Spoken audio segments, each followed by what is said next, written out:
اعوذ باللہ من الشیطان اللعین الرجیم بسم اللہ الرحمن الرحیم الحمد للہ رب العالمین والصلاة والسلام والتحیۃ والاکرام علی اشرف الانبیاء والمرسلین وعلی آلہ الطیبین الطاہرین المعصومین ولعنۃ اللہ علی اعدائهم اجمعین.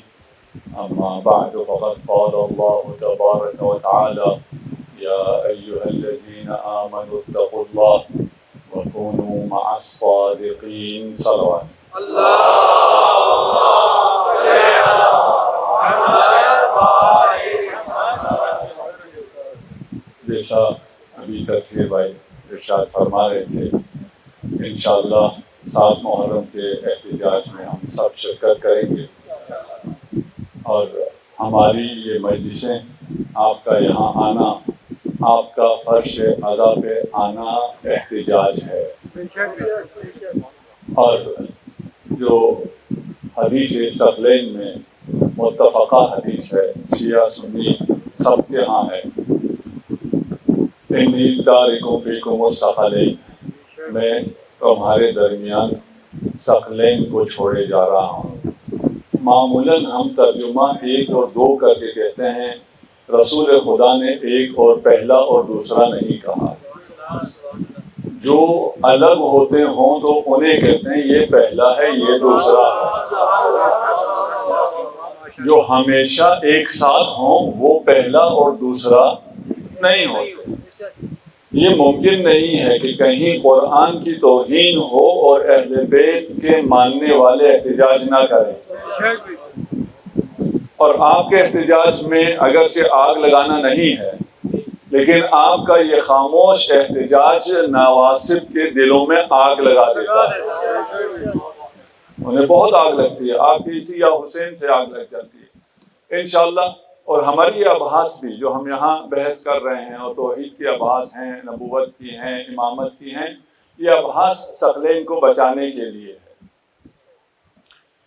تعجب یہ ہے کہ رسول خدا یہ ارشاد فرما گئے ہیں کہ میں تمہارے درمیان ثقلین چھوڑے جا رہا ہوں، اور مسلمانوں کی اکثریت ثقلین کو بلا کر ثقلین کے وزن پہ ایک دوسرا لفظ رکھتے ہیں، ان سے تمسک کی کوشش کرتے ہیں. ثقلین سے اگر تمسک نہ کرو، ان سے ثقلین سے آگے بڑھ جاؤ یا ثقلین سے پیچھے رہ جاؤ، دونوں صورت میں گمراہ ہو. ثقلین کی جگہ کوئی بھی اور چیز لے کے آ جاؤ، جتنی بھی اچھی تمہاری نظر میں کیوں نہ ہو، اس کے جو مرضی فضائل بنا لو. حدیث کہہ رہی ہے کسی اور سے متمسک ہوگے تو گمراہ ہوگے. نہیں کہ تم پہنچو گے تھوڑا سا دیر سے پہنچو گے، آگے پہنچو گے پیچھے پہنچو گے. ایسا نہیں ہے کہ ہزاروں لوگ ہوں، لاکھوں لوگ ہوں، جس کے ساتھ بھی تمسک کرو وہ تمہیں منزل تک پہنچائے گا. منزل تک صرف ثقلین پہنچائے گی جو قرآن ہے اور اطاعت ہے. اور یہ غلط فہمی میں اپنے مومنین سے بھی دور کر دوں کہ ایسا نہیں ہے کہ ہم کہیں فلان قرآن کو زیادہ اہمیت دیتے ہیں، ہم اہل بیت کو زیادہ اہمیت دیتے ہیں. یہ جدا ہوتے ہی نہیں. اگر یہ جدا ہوتے تو رسول خدا یہ نہ فرماتے کہ یہ قیامت تک حوض کوثر تک ایک دوسرے سے جدا نہیں ہوں گے، اس کے بعد بھی جدا نہیں ہوں گے، لیکن آپ کو حوض تک پہنچا چکے ہوں گے. تو ہمارا احتجاج کوئی احتجاج کچھ الگ نہیں ہے. یہاں جو ہم ابھی قرآن کی تلاوت کرتے ہیں یہ احتجاج ہے. یہ جو ہم عزاداری کر رہے ہیں یہ بھی احتجاج ہے. اور اس دن بھی جب آپ تشریف لائیں گے اس احتجاج میں بھی یہی عزاداری ہوگی. قرآن آپ کے ہاتھوں میں ہوگا اور آپ مرثیہ پڑھ رہے ہوں گے، آپ نوحہ پڑھ رہے ہوں گے. یہ ہمارا احتجاج ہے. انشاءاللہ اس احتجاج میں ہم سب بھرپور شرکت کریں گے. صلوات پڑھ لیجیے محمد و آل محمد.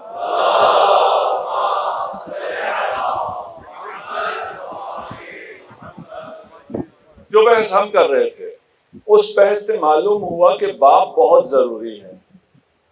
اگر باپ نہ ہو تو خدا بھی نہیں ملتا ہے. بچہ باپ کے ذریعے خدا تک پہنچتا ہے. تو یہ باپ کی بڑی منزلت ہے، باپ کا بڑا مقام ہے. اور جو میں نے کل کہا کہ پال وٹس نے جو اس نے اپنی ریسرچ دی ہے، اس میں پہلا یہ تھا اگر باپ نہ ہو، باپ نہ ہونے کا مطلب کیا ہے؟ ایک دفعہ یہ ہے کہ یتیم ہے اس لیے باپ نہیں۔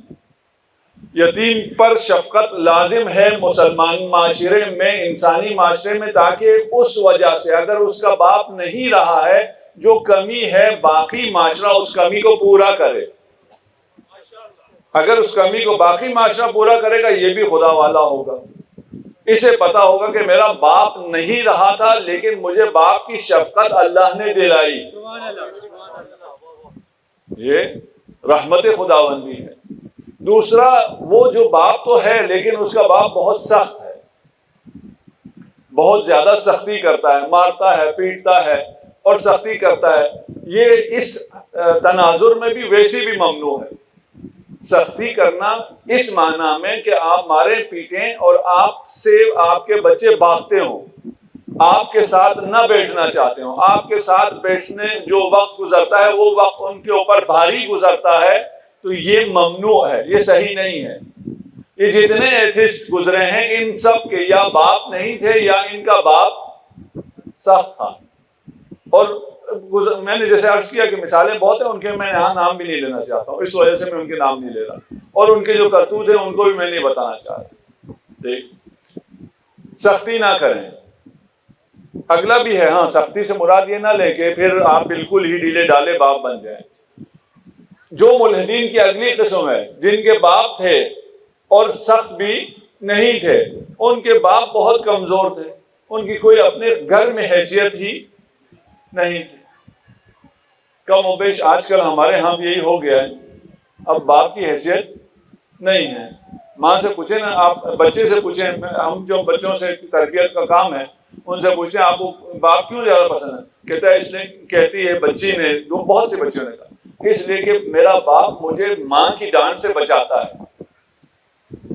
پہلے الٹا تھا نا، جو ہم لوگ بڑے ہوئے ہیں تو ماں باپ کے ڈانٹ سے بچاتی تھی، اب قضیہ برعکس ہو گیا ہے، اب باپ ماں کی ڈانٹ سے بچاتی ہے۔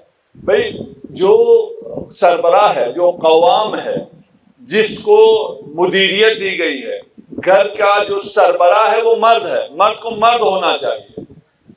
اگر وہ مرد نہ رہے تو پھر وہ دیکھتا کہ یہ خدا ہے تو صحیح لیکن یہ کسی کام کا نہیں ہے، یہ بیوی سے بھی ڈرتا ہے، یہ اس سے بھی ڈرتا ہے، یہ نہ میری حفاظت کر سکتا ہے نہ میری رہنمائی کر سکتا ہے۔ تو باپ کا انتہائی اہم مقام ہے۔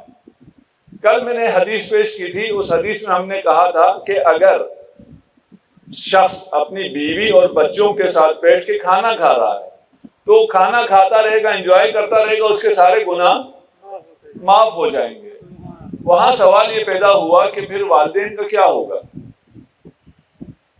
سوال ہے یہ سوال آیا میرے پاس کہ بھئی آپ نے کہا میاں بیوی بچے، تو باقی فیملی کہاں گئی؟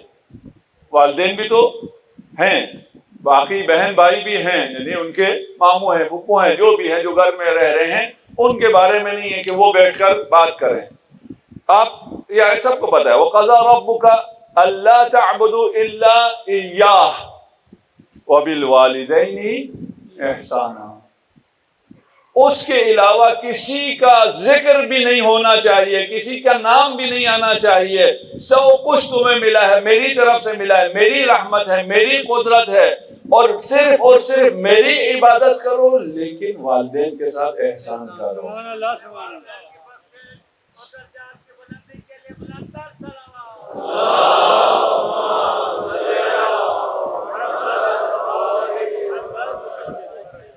والدین کے ساتھ احسان، یعنی کسی کو یاد نہ رکھو، صرف مجھے یاد رکھو، لیکن والدین کو نہ بھولنا۔ انداز اگر آپ دیکھیں آیت کا، کوئی قابل ذکر ہے ہی نہیں، کسی کو یاد نہ کرو، صرف میری عبادت کرو، والدین کو نہیں بھولنا۔ تو اس حدیث میں والدین کیوں نہیں آئے تھے؟ بھائی سب اتنے خوش نصیب نہیں ہوتے کہ انہیں والدین کا سایہ نصیب ہو، سب کے لیے یہ سعادت میسر نہیں ہے۔ آیت آگے چل کے کہہ رہی ہے اما یبلغن عندک الکبر احدہما او کلیہما، اگر تم خوش نصیب ہو اور تمہارے ہوتے ہوئے تمہارے والدین میں سے ایک یا دونوں اگر زندہ رہے اور تمہیں ان کا دست شفقت ملا، تمہیں ماں کی مامتا بزرگی میں بھی، بڑے ہو کر بھی تمہیں نصیب ہو، تم بڑے ہو گئے ہو لیکن ماں تمہارے لیے اسی طرح دعا کر رہی ہے جیسے تم ابھی بھی بچے ہو، اگر تم خوش نصیب ہو، ابھی بھی تمہیں ماں کی چھاؤں نصیب ہے، فلا تقل لہما اف، اللہ اکبر، اف تک نہ کہنا، ولا تنہرہما، انہیں جھڑکنا بھی نہیں، وقل لہما قولا کریما۔ اب یہ فیملی سٹرکچر میں آپ کو اگر سمجھا سکوں کہ اسلام کے فیملی سٹرکچر میں والدین کی کیا اہمیت ہے، ان کی کیا جائگہ ہے، ان کی منزلت مقام کیا ہے، اگر آپ کی زوجہ آپ کو تنگ کرے، اس لیول کے تنگ کی بات کر رہا ہوں جس کے بعد اسے برداشت کرنا ممکن ہی نہ ہو، کیا کرنا ہے جی؟ اب آواز جاری نا جی؟ اگر ایک تو یہ کہ تھوڑا بہت تنگ کرے اور آپ اس سے زیادہ تنگ کرتے ہیں، ایسا تو نہیں ہے نا صرف وہ تنگ کرتی ہیں، آپ کوئی تنگ نہیں کرتے، آپ کوئی معصوم ہیں، آپ سے کوئی غلطیاں نہیں ہوتی، بشر ہے ٹھیک۔ اور میاں بیوی کا رشتہ ایسا ہے، جب ہم سے پوچھا جاتا ہے کہ فرائض بتاؤ، بیوی کے فرائض کیا ہیں اور شوہر کے فرائض کیا ہیں، میں کہتا ہوں یار یہاں میاں بیوی فرائض کی جنگ لڑنے کے لیے نہیں ایک گھر میں ہوتے ہیں، یہاں قربانیاں دینے کے لیے ایک گھر میں ہوتے ہیں۔ یہ نہیں کہتے کہ اس پہ کیا فرض ہے، مجھ پہ کیا فرض ہے، یہاں یہ ہوتا ہے میں یہ قربانی دوں، وہ کہتا ہے میں یہ قربانی دوں۔ خاتون گھر میں ہوتی ہے، آج کل تو گھر میں کم رہتی ہیں خواتین بھی، باہر ہیں، باہر پھر بھی اس کے اپنے احساسات کی وجہ سے، اس کے اپنی جو شخصیت ہے اس کی وجہ سے ایک قسم کی قربانیاں اس نے دینی ہے، دوسرے قسم کی قربانیاں مرد نے دینی ہے، قربانیاں دینی ہے، ایک دوسرے پہ نچھاور ہونا ہے، ایک دوسرے پہ جان چھڑکنا ہے، فرائض کی باتیں نہیں ہیں۔ لیکن اگر کوئی مرحلہ ایسا آ گیا جہاں بیوی نے اتنا تنگ کیا کہ وہ ناقابل برداشت ہو، اسلام کیا کہتا ہے؟ طلاق دے دو، یہی ہے نا۔ اب آپ یہ مرحلہ سمجھ گئے کہ میں اگر کہوں کہ اگر تنگ کریں، تنگ سے مراد کیا ہے؟ وہ مرحلہ تنگ کرنے کا جو قابل برداشت ہی نہ ہو۔ اگر بیوی بہت تنگ کرے طلاق دے دو، اگر اولاد بہت تنگ کرے آپ کر دو، اگر والدین بہت تنگ کریں احسان کرو۔ سبحان اللہ، بے شک بے شک، اللہ اکبر، اللہ اکبر، اسی لیول کی پر چل رہا ہوں ہاں۔ لا تقل لہما اف، اف کب کہتے ہیں؟ جب وہ آپ کو مکھن کھلائیں، جب وہ آپ کو ہدیات لا کے دیں، جب وہ آپ کو پیار کریں تب آپ اف کہتے ہیں۔ آپ بچے ہیں، چھوٹی عمر کے ہیں، آپ کو ابھی ماں کی ضرورت ہے، ماں آپ کو پیار کرتی ہے، آپ کہیں گے اف؟ اف کب کہا جاتا ہے؟ جب وہ تنگ کرے، جب بیوی تنگ کرے طلاق دے دو، بچہ تنگ کرے آپ کر دو، ماں باپ تنگ کریں اف کہنے کی اجازت نہیں ہے۔ وَلَا تَنْهَرْهُمَا، کس کو کہہ رہے ہیں لا تنہرہما؟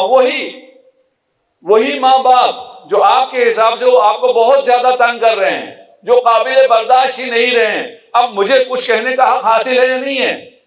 نہیں، خاموش، ادب کرو، لا تنہرہما۔ پھر کافی ہے؟ نہیں، اتنا بھی نہیں ہے۔ جب وہ تنگ کر رہے ہیں اف نہیں کہنا ہے، ان کی آواز کے سامنے اپنی آواز بلند نہیں کہنا ہے، بلکہ ان کے ساتھ قولا کریما۔ اللہ اکبر، وہ تنگ کر رہے ہیں اور آپ کو کیا کرنا ہے؟ احسان کرنا ہے۔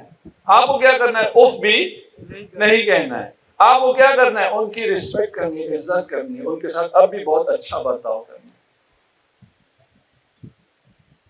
تو بہت خوش نصیب ہے، اور مخصوصاً ہم لوگ بہت خوش نصیب ہیں۔ ہمارا معاشرہ ابھی تک ویسٹ سے دور ہونے کی وجہ سے، یعنی ہم اقدار میں کیونکہ شرقی اقدار ہم نے سنبھال کے رکھے ہیں، ہم ابھی بھی جوائنٹ فیملیز میں رہ سکتے ہیں، رہ رہے ہیں، اور یہ بہت بڑی سعادت ہے۔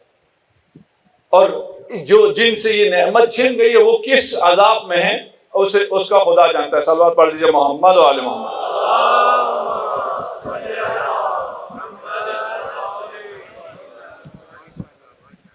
آپ خوش نصیب ہیں، آپ کا باپ ہے۔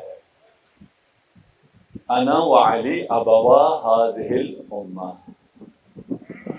میں اور علی اس امت کے باپ ہیں۔ ہم کبھی بھی خدا سے الگ ہو سکتے ہی نہیں ہیں، ہم کبھی کفر نہیں کر سکتے، کیوں؟ اس لیے کہ ہمارا باپ علی ہے اللہ اکبر، اللہ اکبر، جو مولا الموحدین ہے، بے شک بے شک، موحدین کا مولا ہے، جو مولا المتقین ہے، وہ ہمارا باپ ہے۔ آپ کہتے ہیں نا یہ تمہارے باپ کا ہے، ہاں ایمان ہمارے باپ کا ہے، توحید ہمارے باپ کی ہے، ہم الگ نہیں ہو سکتے، اور وہ بھی اتنا مہربان باپ۔ النبی اولا بالمؤمنین من انفسہم، بے شک بے شک، نبی مؤمنین پر اولا ہے۔ یہ اولا مولا ایک ہی ہے نا، بے شک، اب یہ اولا ہے مولا ہے یہ لوگوں کو پسند نہیں ہے۔ کسے اپنا باپ پسند نہیں ہوگا؟ اللہ اکبر، اللہ اکبر، جسے مولا پسند نہیں ہے اسے اپنا باپ پسند نہیں ہے، اس لیے کہ المؤمنین النبی اولا بالمؤمنین، اولا کی ایک قرات ہے کہ نبی مؤمنین کا باپ ہے، اب ہے، اور اگر آپ کا باپ آپ سے راضی نہ ہوا، آپ کا یہ جو عام باپ ہے، جو ہو سکتا ہے کسی ایسی عام وجہ سے بھی راضی نہ ہو جائے، کوئی ضروری نہیں ہے کہ آپ سے غلطی ہوئی ہو اور وہ راضی نہ ہو، نہیں، کچھ بھی آپ سے غلطی نہیں ہو، غلط فہمی ہو گئی جس کی وجہ سے وہ راضی نہیں ہے، جس کا باپ راضی نہیں ہے اس پر جنت حرام ہے۔ جب عام باپ کی یہ حالت ہے تو جو حقیقی اصلی روحانی باپ ہے رسول خدا اور امیر المؤمنین، اگر انہوں نے آگ کر دیا، یہ شخص جنت کی خوشبو کیسے سونگ سکتا ہے؟ بے شک بے شک، اور کتنا مہربان باپ ہے، کتنا شفیق باپ ہے۔ قمبر اور امیر المؤمنین کا واقعہ آپ نے بہت سن رکھا ہے۔ ہم نے سنا یہ ہے کہ دو لباس تھے، اچھا لباس قمبر کو دے دیا، دوسرا لباس خود پہن لیا۔ یہ بھی ہمارے لیے ممکن نہیں ہے۔ میں تو بہت سے ایسے باپ کو بھی جانتا ہوں جو اپنے بچے کو بھی اچھا نہیں دے سکتے، اچھا خود رکھتے ہیں، بچے کو تھوڑا سا دوسرا دیتے ہیں۔ لباس اگر آپ کو نہیں تو آپ گاڑیوں میں دیکھ لیں، گاڑیاں باپ اچھی خود رکھتا ہے، آلٹو بچے کو دے دیتا ہے۔ بھائی تمہاری تو اب عمر رہی نہیں کہ تم اسے انجوائے کرو۔ ہمیں کسی جوانی میں مزہ آتا تھا، کوئی اچھی گاڑی بیٹھ، اب تو پتہ بھی نہیں چلتا کون سی گاڑی اچھی ہے کون سی بری ہے، کوئی خیال ہی نہیں، اس دنیا سے ہم نکل آئے۔ تو اچھی گاڑی بچے کو دو، تم کسی میں بھی چلو گے کیا فرق پڑے گا؟ باپ ہے نہیں کر سکتا۔ یہاں امیر المؤمنین کیا کر رہے ہیں؟ اچھا کپڑا قمبر کو دے رہے ہیں۔ قمبر سے تمسک کرو، قمبر سے توسل کرو، اس لیے کہ امام جعفر صادق علیہ الصلوۃ والسلام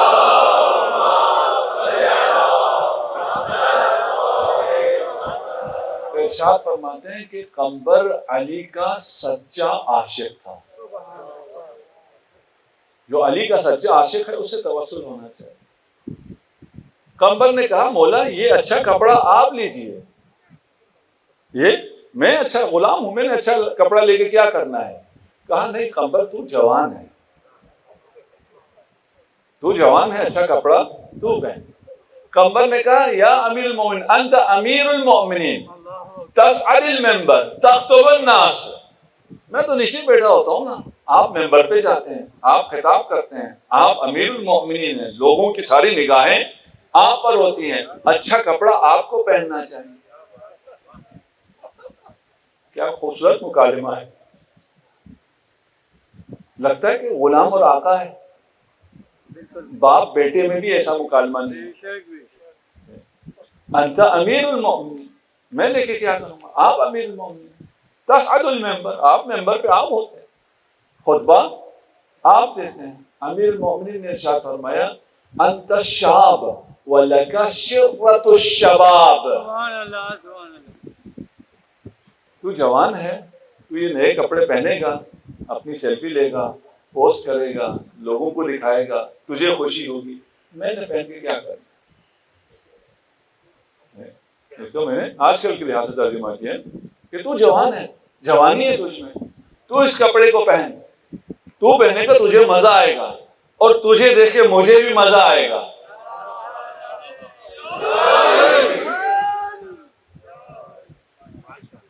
قمبر نے پھر بھی نہیں مانا. کہا ٹھیک ہے میں جوان ہوں لیکن آپ کہاں میں کہاں. امیر المومنین آپ کہاں میں کہاں. جوان اور بوڑھے اور کم عمر زیادہ عمر کی بات کہاں ہے. چاہتے ہیں امیر المومنین کا جملہ میں کام کیا ہوں اس جملے کو سنتے ہیں. انا استحی من اللہ ان اتفضل علیک, کہ میں خدا سے حیا کرتا ہوں کہ میں اپنے آپ کو تجھ سے بڑھ کر جانوں. نعرہ حیدری. سبحان اللہ سبحان اللہ. جانتے ہو میں پھر فضائل بیان کروں گا کہ امیر المومنین اپنے لیے کیا کہتے رہے ہیں اور کیا کہتے ہیں. بہت ہے, کبھی ایک اشرا ہم آپ کو صرف یہی علی بے زبان علی سنائیں گے, اور یہ موضوع بہت اہم تھا اور اس کو ایڈریس کرنا تھا, اس لیے میں نے آپ کو اس سال زحمت دی ہے. دیکھیے امیر المومنین ارشاد فرما رہے ہیں, وہ امیر المومنین جو اپنے لیے کہتے ہیں وَلَا يَنْحَدِرُ عَنِّ السَّيْلِ وَلَا يَرْقَى إِلَيَّ الطَّيْرُ. کاش عربی آئے آپ کو سمجھ میں آئے, میں ترجمہ نہیں کر سکوں گا. عربوں کو بھی کوئی سمجھ میں نہیں آئی, البتہ ایسا نہیں کہ عربوں کو سمجھ میں آ گئی. ایک فرما رہے ہیں کہ ینحدر عن السیل, کہ تمام سیلاب مجھ سے, میں ایسی چوٹی ہوں جہاں سے تمام سیلاب نازل ہوتا ہے. یعنی فیوزات الہی جب آسمان سے اترتے ہیں اور نیچے لوگوں تک مخلوقات تک پہنچنا ہوتا ہے, وہ سب پہلے میرے پاس آتا ہے اور مجھ سے تمام مخلوقات کو پہنچتا ہے. یا علی کتنی بلندی ہے جہاں یہ تمام فیوزات آپ تک آتے ہیں اور آپ سے ہم تک آتے ہیں. لا یرقا الی الطیر, میری بلندی تم تخیل بھی نہیں کر سکتے ہو. تمہیں کیا بتاؤں میں کتنا بلند ہوں. وہ مقام امامت پر ہیں, مقام امامت پر یہ بلندی ہے. لیکن اگر عام رہن سہن میں انا استحی من اللہ, مجھے خدا سے حیا آتی ہے کہ میں عام رہن سہن میں ایسے رہوں کہ میں تم سے افضل ہوں. جانتے ہو کیوں ایسا تھا؟ محمد مصطفیٰ کا شاگرد تھا. رسول خدا نے کیا ارشاد فرمایا, البسوہم مما تلبسون, جو خود پہنتے ہو وہی اپنے غلام کو پہناؤ, جو خود کھاتے ہو وہی اپنے غلام کو پہناؤ. اگر مولا یہ کہے اور عبد اسی کے مطابق عمل کرے تو وہ آپ اور میری طرح کا عبد ہوگا. لیکن جو انا عبد من عبید محمد کہتا ہے, مولا نے کہا اپنی طرح کا پہناؤ, علی نے اپنے سے بہتر پہنایا. اپنی طرح کا کھلاؤ, علی کی طرح کا ہم کہاں کھا سکتے ہیں. علی نے کہا ہے کہ تم میری طرح نہیں جی سکتے, تم میری طرح نہیں پہن سکتے, میری طرح نہیں کھا سکتے, لیکن اپنے کھانے پینے رہن سہن میں اتنا خیال ضرور رکھنا کہ تمہارا امام میں ہوں. سبحان اللہ. یہ جو الحاد ہے, الحاد اس لیے ہے کہ باپ نہیں ہے. باپ یا موجود ہی نہیں ہے, یا بہت سخت ہے, یا کمزور ہے. ہم خوش نصیب ہیں, ہمارا باپ ہے, وہ ہمیں شخصیت دیتا ہے, وہ ہمیں پیار دیتا ہے, وہ ہمیں محبت دیتا ہے, وہ ہماری رہنمائی کرتا ہے. لیکن اگر ہم سنیں ہی نہیں باپ کی, امیر المومنین نے آپ کو کہاں دی ہے رہنمائی؟ نہج البلاغہ اور باقی بھی جو روایت کی کتابیں ہیں وہ بھی. نہج البلاغہ آسان ہے, آپ کے لیے زیادہ آسان ہے, ترجمہ بھی ہے, ہر گھر میں بھی ہے, ایپس بھی اس میں موجود ہیں, انٹرنیٹ پر بھی ہے, کوئی ایسا مسئلہ نہیں ہے. ہماری زندگی کا حصہ ہونا چاہیے. اور ایک کتاب ابھی افکار اسلامی نے بھی چھاپی ہے, شمع زندگی کے نام سے, 365 فرامین کو نہج البلاغہ سے الگ کر کے وہ دے دیا. اگر ہر روز ایک فرمان پڑھا کریں ہم اپنی زندگی میں, ہم بھی اس کے انہیں فرامین کو ویڈیو بنا کے پوسٹ بھی کرتے رہتے ہیں کہ چلو پڑھنے میں اگر سستی ہے تو آپ پوسٹ پہ دیکھ لیا کریں. دنیا جہاں کی ایسی ہزاروں چیزیں دیکھتے ہیں, ایک اس چیز کو بھی دیکھ. دوسرا جو یہ پال ویٹس نے کہا، ایک باپ نہیں ہے، دوسرا جہاں آپ کا طبقاتی نظام ہے اور یہ جو نچلا طبقہ ہے جس میں کوئی نقص رہ جاتا ہے، وہ اپنے نقص کو چھپانے کے لیے خدا کا انکار کرتا ہے۔ جس میں احساس کمتری ہو، نفس مراد جسمانی نہیں ہے، روحی، نفسی، سائیکولوجیکلی جس میں ڈیفیشنسی ہو، وہ اپنے اس نفس کو چھپانے کے لیے کہ نہیں میں بہت ہوں، جو بدنام ہوں گے تو کیا نام نہیں ہوگا، اس لیے وہ خدا کا انکار کرتا ہے۔ اور اگر نقص سب میں ہے، ہر کسی میں کوئی نہ کوئی کمی ہے، اور اسلام میں جس چیز کی انتہائی سختی سے ممانعت ہے وہ یہ ہے کہ ایک دوسرے کو برے نام مت دو، ایک دوسرے کا مذاق نہ اڑاؤ۔ اسے ہم پھر انشاءاللہ کوثر میں بیان کریں گے، وہاں آپ دیکھ لیجئے گا۔ صلوات پڑھیے محمد و آل محمد۔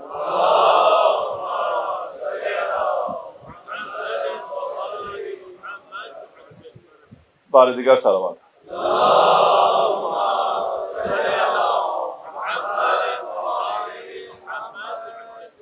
اور بھی چیزیں ہیں، 5 چیزیں اس نے گنوائی ہیں، ہم ابھی ان سب کو نہیں گنواتے، ہم صرف اس کا حل بتا دیتے ہیں۔ حل یہ ہے کہ علی کے ساتھ رہو، ہمیشہ خدا کے ساتھ رہو گے۔ فرش اعظم پہ آؤ، خدا ملے گا۔ اگر خدا مل گیا تو سب کچھ مل جائے گا۔ امام حسین جس کے لیے آپ یہاں جمع ہیں، ارشاد فرماتے ہیں جس نے تجھے پایا اس نے کیا کھویا، جس نے تجھے کھو دیا اس نے کیا پایا؟ کچھ بھی نہیں، سب کچھ خدا ہے، سب کچھ خدا ہے۔ یہاں ہم اسی لیے آتے ہیں، یہاں اگر ہم نے خدا کو پا لیا تو ہمیں حسین بھی مل گیا، علی بھی مل گیا۔ علی کے ساتھ، علی آپ کے ساتھ ساتھ ہیں، اگر آپ علی کے ساتھ رہیں تو آپ کو فائدہ ہے، وَإِلَّا علی آپ کے ساتھ ساتھ ہیں۔ ایک صحابی ہے حارث حمدان، نام آپ نے سن رکھا ہے، یمن سے آ رہا تھا، کوفہ پہنچا اور تھکا ہارا گھر آیا، اور گھر آ کے سامان رکھتے ساتھ ہی دوبارہ واپس چل پڑا۔ بیوی نے پوچھا کہاں جا رہے ہو؟ کہا علی سے ملنے جا رہا ہے، علی کی زیارت کو جا رہا ہے۔ کہا تھکے ہوئے آئے ہو، سفر سے آئے ہو، صبح چلے جانا، ابھی کیا جلدی ہے؟ کہا تھکاوٹ اتارنے کے لیے جا رہا ہوں۔ آپ لوگ ابھی سارا دن کام کر کے آئے نا، یہاں آپ کو تھکاوٹ ہو رہی ہے، آپ کی تھکاوٹ اتر رہی ہے؟ نہیں، تھکاوٹ اتارنے کے لیے جا رہا ہوں۔ اور جب گیا وہاں پر، اور پھر اس راستے میں بھی داستان ہے، اس کو میں ابھی بیان نہیں کرتا، کبھی آپ کو موقع ملے تو آپ پڑھ لیں۔ دخل الحارث الحمدانی علی امیر المؤمنین، حارث جو ہے امیر المؤمنین کے پاس آئے، امیر المؤمنین سے کہا کہ میں آپ کے دروازے پہ جب تھا تو 3 قسم کے لوگ تھے، ایک آپ کے حقیقی شیعہ تھے، معتدل شیعہ تھے، ایک غالی تھے اور ایک مقصر، اور سب آپس میں لڑ رہے تھے۔ امام نے ارشاد فرمایا کہ میں کون ہوں، میں خود بتاتا ہوں، اپنا تعارف کرائے، تو امام کو وہی مانو جو امام کہہ رہے ہیں۔ انی عبد اللہ، تعارف کا آغاز، اللہ، علی اللہ کا بندہ ہے، علی کی پیشانی اللہ کے حضور سر بے سجود، وَأَخُو رَسُولِهِ، اور میں رسول کا بھائی ہوں، وَصِدِّيقُهُ الْأَوَّلِ، اور پہلا صدیق میں ہوں، صدیق اکبر بھی میں ہوں۔ رسول خدا نے ارشاد فرمایا علی صدیق اکبر ہے، اور اگر کوئی اور اپنے آپ کے لیے کہے کہ میں صدیق اکبر ہوں تو وہ جھوٹا ہے، اور علی کے علاوہ کسی نے نہیں کہا ہے۔ آپ کسی کو کہتے رہے وہ الگ مسئلہ ہے، کسی نے خود اپنے لیے نہیں کہا کہ میں صدیق اکبر ہوں۔ صدقتہ والآدم بین الروح والجسد، میں نے کب تصدیق کی ہے؟ جب ابھی آدم روح و جسد میں تھا۔ استودعت 1000 مفتاح، رسالت ماں مجھے 1000 چابیاں دے کر گئے ہیں۔ یہ معنوی چابیاں ہیں، ہاں، یہ والی چابی نہیں جو آپ کے ہاں چابی ہے، یا یہ دنیا کے خزانے کھولنے والی چابی نہیں ہے، یہ علم کے خزانے، غیب کے خزانے کھولنے والی چابی ہے۔ رسول خدا مجھے 1000 چابیاں دے کر گئے ہیں، اور ہر چابی سے 1 ملین دروازے کھلتے ہیں. کتنے ہو گئے؟ کتنے دروازے کھلے؟ 1000 چابیاں. اگر ہر چابی 1 ملین دروازہ کھولے تو 1 ارب دروازے کھل گئے. یفتح کل مفتاح الف باب یفضی کل باب الی الف عہد. دروازہ کھلنے کے بعد اندر کیا ہے؟ اندر ہر دروازے کے بعد الف 1 ملین پھر عہد ہے. وہ عہد کیا ہے؟ خدا جانے، علی جانے، خدا جانے. لیکن تعداد کتنی ہوگی؟ 1 ارب کو آپ 1 ملین سے ضرب دے دیں، آپ کا کیلکولیٹر جواب دے جائے گا. یہ صرف ایک نشست میں جو علی کو ملا ہے یہ وہ علم ہے، علی کا کوئی علم نہیں ہے.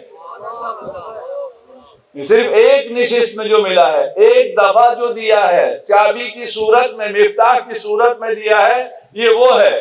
وَإِلَّا علی کے پاس علم کتاب ہے. سبحان اللہ سبحان اللہ. اور کوئی ایسی چیز نہیں ہے، نہ رب ہے نہ یابس ہے، جو اللہ فی کتاب مبین. صلوات پڑھتے محمد و آل محمد.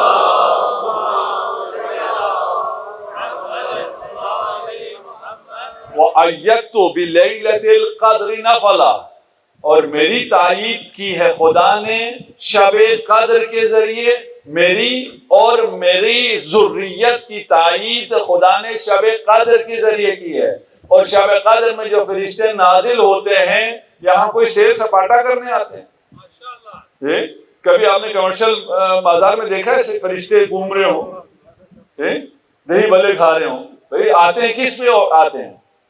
کوئی مکان ہوگا، کوئی شخص ہوگا جس پہ نازل ہوتے ہوں گے. امیر المومنین ارشاد فرما رہے ہیں کہ قیامت تک شب قدر جو فرشتے نازل ہوں گے، جب تک میں ہوں مجھ پہ نازل ہوں گے، میرے بعد میری ذریت پہ نازل ہوں گے. اور آج امام زمان عجل اللہ فرجہ الشریف پر نازل ہوتے ہیں. صلوات پڑھتے محمد و آل محمد.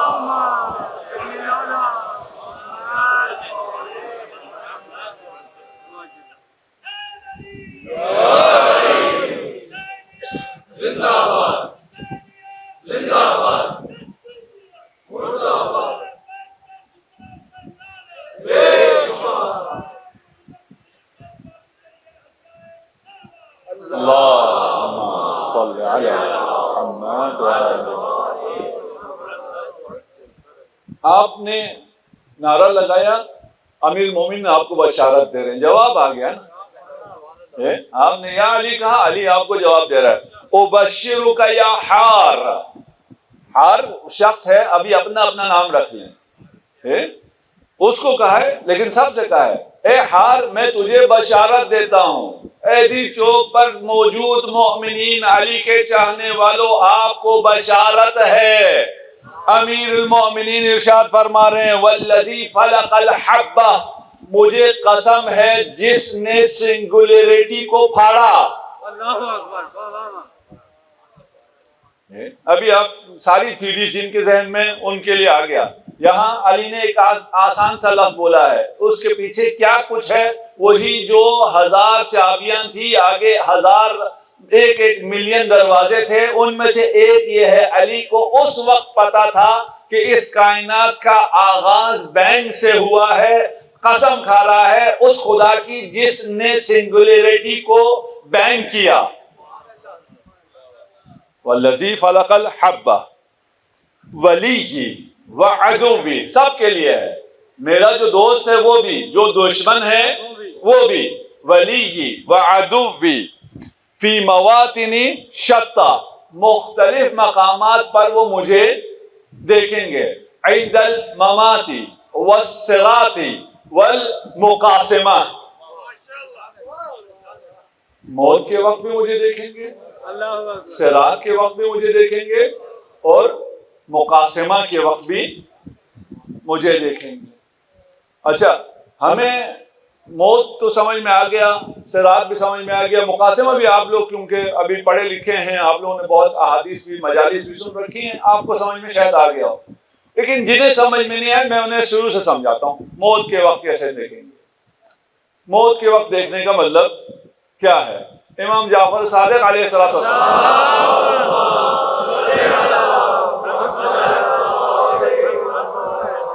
اپنے صحابی سے ارشاد فرمائے موت سے ڈرتے ہو؟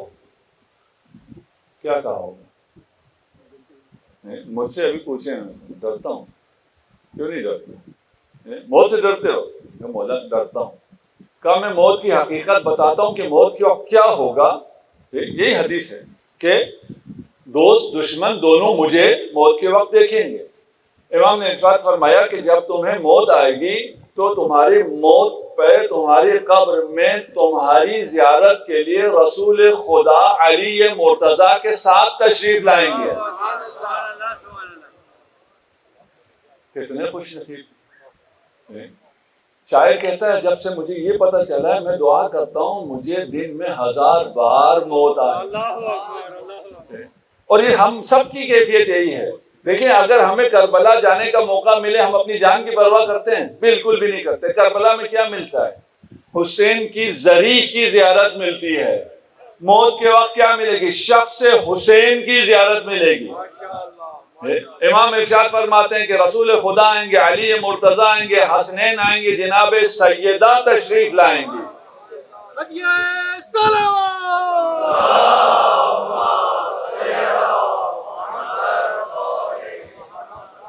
اچھا کچھ لوگ کہتے ہیں جی یہ کیسے ہو گیا، آپ قبر میں پنجتن کو لے آئے.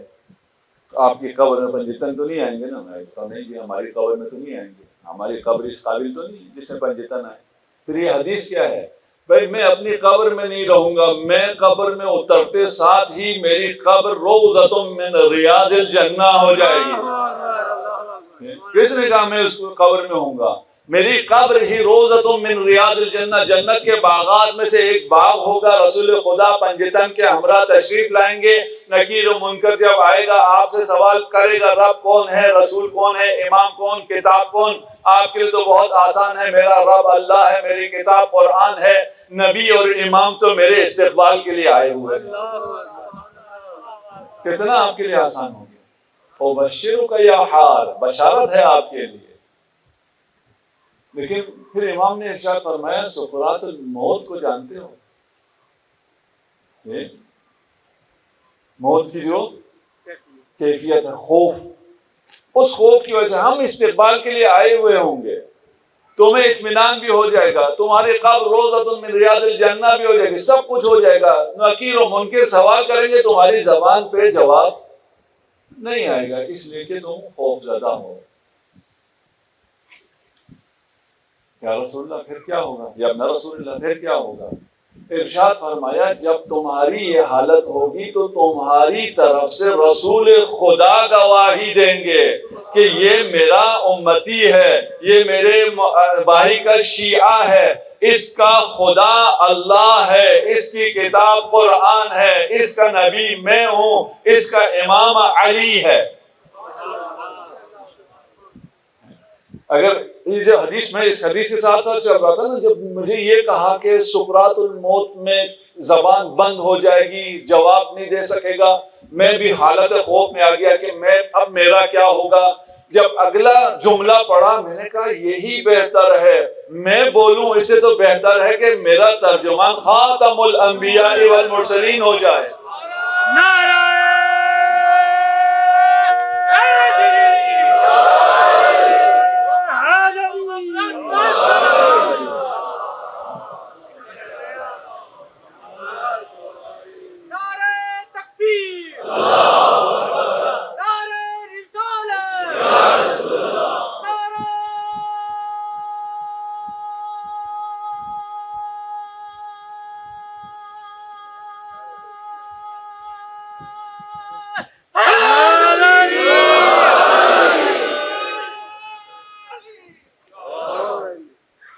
یہ عند الممات تھی. اگلا کیا ہے؟ عند الصراط تھی. یہ سنی شیعہ دونوں میں ہے کہ صراط سے کوئی گزر سکتا ہی نہیں ہے جب تک اس کے ہاتھ میں علی کا پروانہ نہ ہو. حضرت ابوبکر سے روایت ہے ان علی الصراط لعقبہ، صراط پہ پھاٹک لگا ہوا ہے، اس پھاٹک سے کوئی گزر سکتا ہی نہیں ہے جب تک علی کا پروانہ اس کے پاس نہ ہو. الا بجواد من علی ابن ابی طالب. کچھ لوگ کہتے ہیں یار اس وقت ہم علی کو کہاں ڈھونڈتے پھریں گے؟ اور اگر ڈھونڈ بھی لے تو پہچانیں گے کہاں سے؟ اگر تم اپنے باپ کے ہو تو علی کو پہچان لو. سبحان اللہ سبحان اللہ.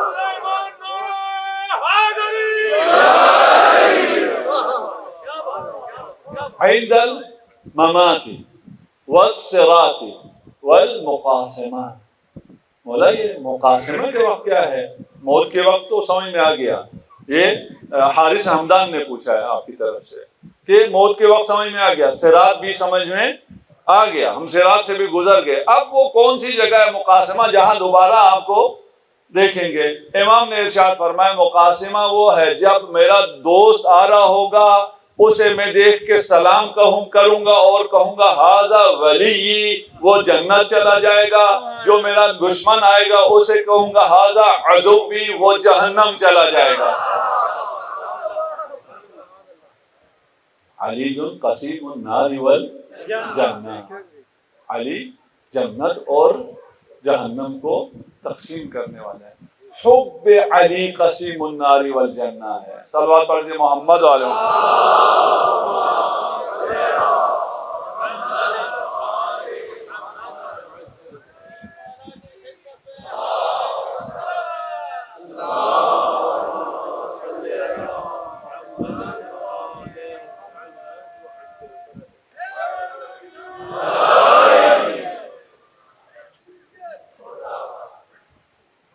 حارث حمدان کتنا خوش نصیب ہے. تھکاوٹ اتر گئی نا حارث کی. حارث تجھ پر سلام, تو نے ہماری تھکاوٹ بھی اتاری. اس کے بعد امیر المومنین نے حارث کا ہاتھ تھاما. کتنا شفیق باپ ہے, کتنا مہربان باپ.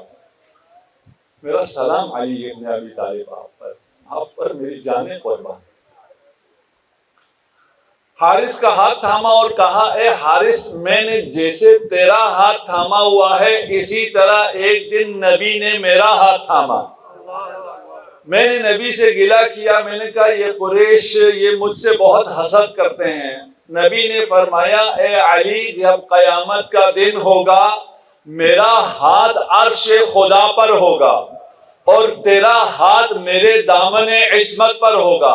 تیری ذریت کا ہاتھ تیرے دامن عصمت پر ہوگا اور تیری شیعوں کا ہاتھ تیری ذریت کے دامن عصمت پر ہوگا. اللہ اکبر. اس ہولناکی میں پھر ارشاد فرمایا کہ جو کچھ خدا مجھے عطا کرے گا میں وہ تجھے عطا کروں گا, تو اپنی ذریت کو عطا کرے گا, تیری ذریت تیرے شیعوں کو وہ چیزیں عطا کر دے گا. ایک شاعر ہے اسماعیل حمیری. اب اردو میں مواد کم ہے, اس کو سرچ کر لیں, شاید اردو میں بھی ہو. ابھی میرے پاس ٹائم نہیں ہے ان سب کو. میں بہت خوبصورت اشعار بھی اس کے خوبصورت ہیں, شخصیت بھی وہ انتہائی خوبصورت ہے. یا ہار حمدان, اسی واقعے کو اس نے شعر میں لکھا ہے. میں آپ کو شعر سناؤں, آپ کی زحمت تمام. یا ہار حمدان من یمت یرانی, امیر مومنین نے حارث حمدان سے کہا من یمت یرانی, جو مرے گا وہ مجھے دیکھے گا. من مؤمن او منافق قبلا, مومن ہو تو بھی دیکھے گا, منافق ہو تو بھی دیکھے گا. مومن علی کو دیکھ کر جنتی ہو جائے گا, منافق علی کو دیکھ کر سڑ کر جہنمی ہو جائے گا.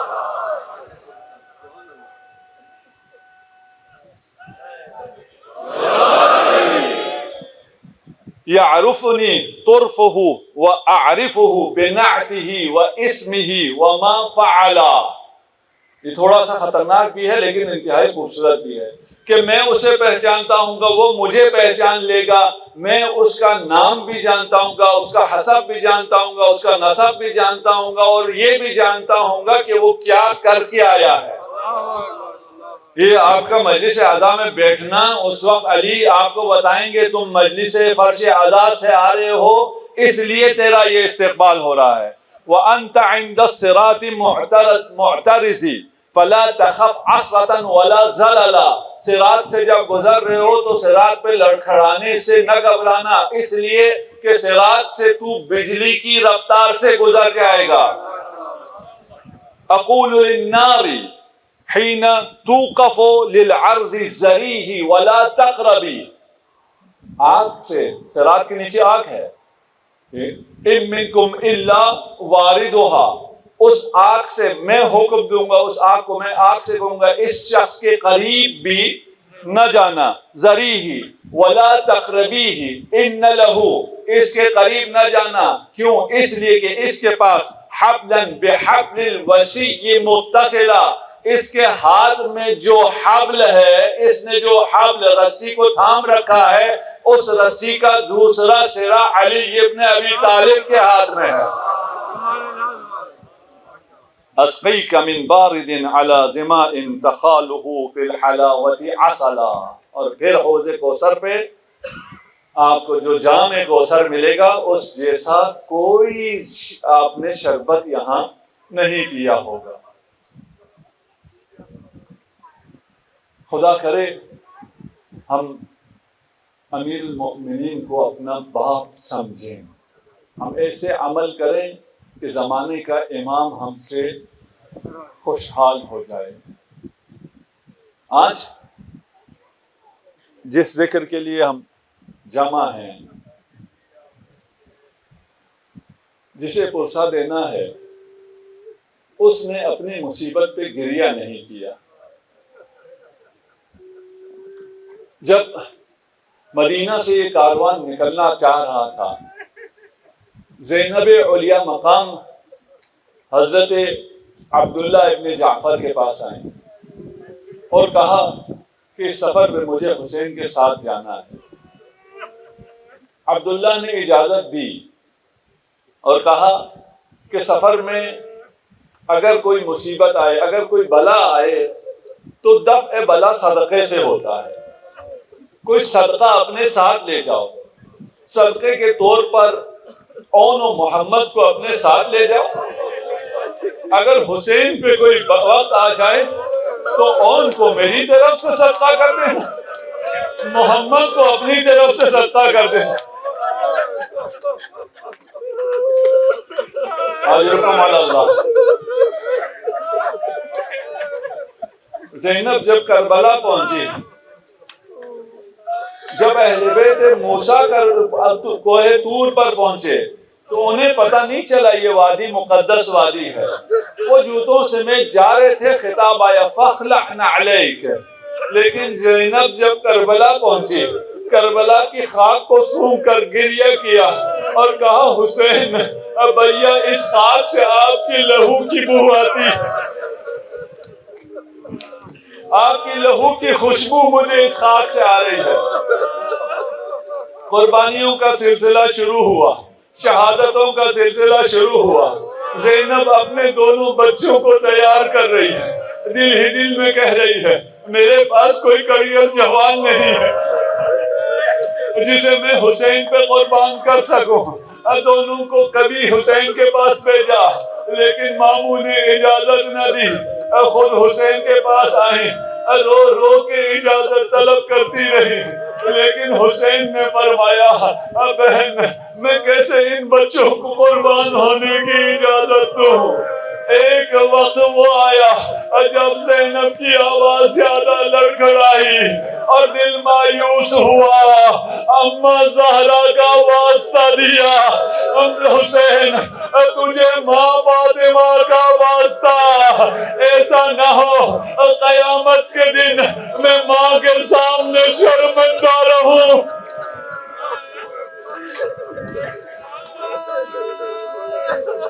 اجرکم علی اللہ۔ حسین نے اجازت دی، کس دل سے اجازت دی؟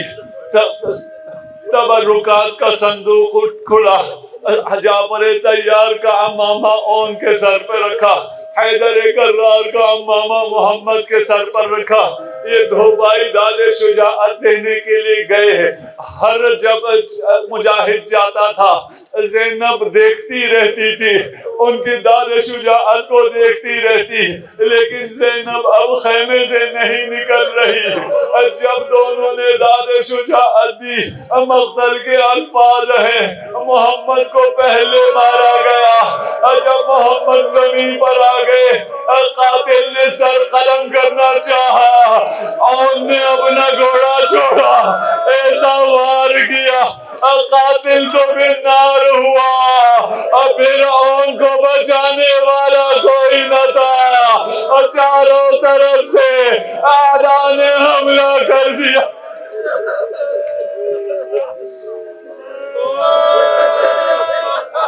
اجرکم علی اللہ. ابھی علی اکبر موجود ہیں, ابھی عباس موجود ہیں, ابھی حسین کے لیے 2 لاشیں اٹھانا مشکل نہیں ہے.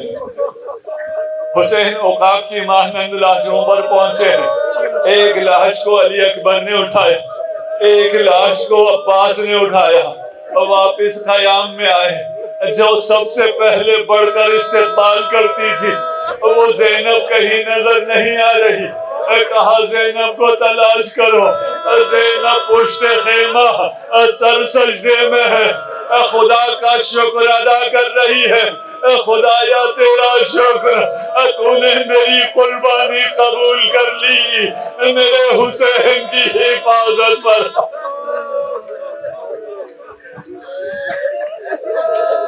اجرکم علی اللہ. زینب نے گریہ نہیں کیا. ایک راوی کہتا ہے کسی خطیب سے سنا ہے کہ جب زینب واپس گئی مدینہ پہنچی تو عبداللہ نے پوچھا کہ تو نے جب میرے اون محمد آئے تو استقبال کیوں نہ کیا, ان پہ گریہ کیوں نہ کیا؟ زینب نے کہا میں نہیں چاہتی تھی کہ میرا بھائی شرمندہ ہو. اگر میں گریہ کرتی, اگر میں بیتابی کرتی تو حسین شرمندہ ہوتا, ماموں شرمندہ ہوتا, اور تو پھر میں کس منہ سے 40 کے دن آتی, حسین کو کیسے بتاتی حسین آپ کا سکینہ زندان شام.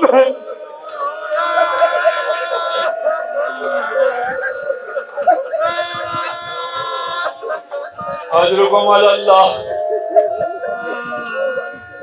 ایک خاتون کے لیے نہ رونا کتنا سخت ہے, اور وہ بھی کس وقت جب اس کے بچے قربان ہو گئے. جنگ میں بچے لڑتے ہیں, جنگ میں جوان لڑتے ہیں. شہادت پہ گریہ نہ کرنا آسان ہے, اس سے مشکل منزل بھی ہے. جب چھوٹے چھوٹے بدن گنے جا رہے ہیں, جب سروں کو جدا کیا جا رہا ہے, جب لوگ کے نیزہ پر جڑا جا رہا ہے, چھوٹے سروں کو نیزے پہ بلند کیا جا رہا ہے.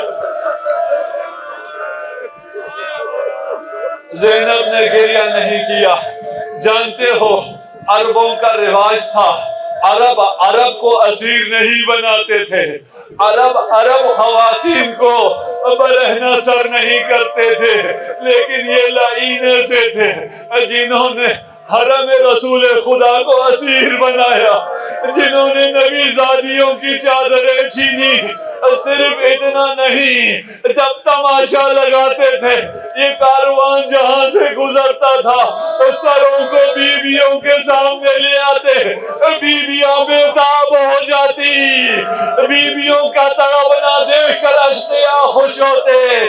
سرہائے اون محمد کو زینب کے سامنے لایا جاتا, زینب بےتابی نہ دکھاتی. کوفہ والوں نے کہا لگتا ہے ان بچوں کی ماں مر گئی ہے.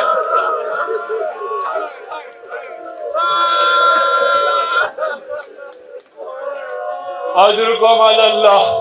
اگر زینب روتی تو رباب کو کون دلاسا دیتا؟ اگر زینب روتی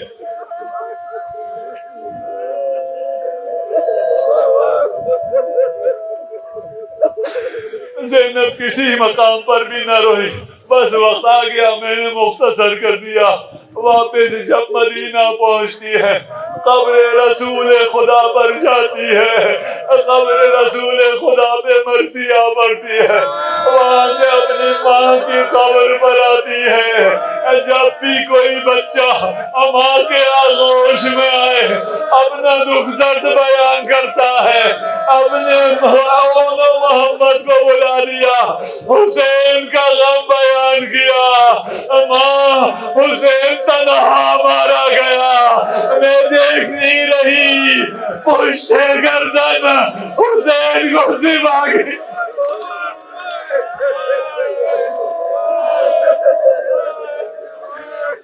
اجرکم علی اللہ. جب سارا کاروان گھر چلا گیا, زینب اپنے گھر آئی. ماں ہے نا, اب تو اکیلی ہے نا.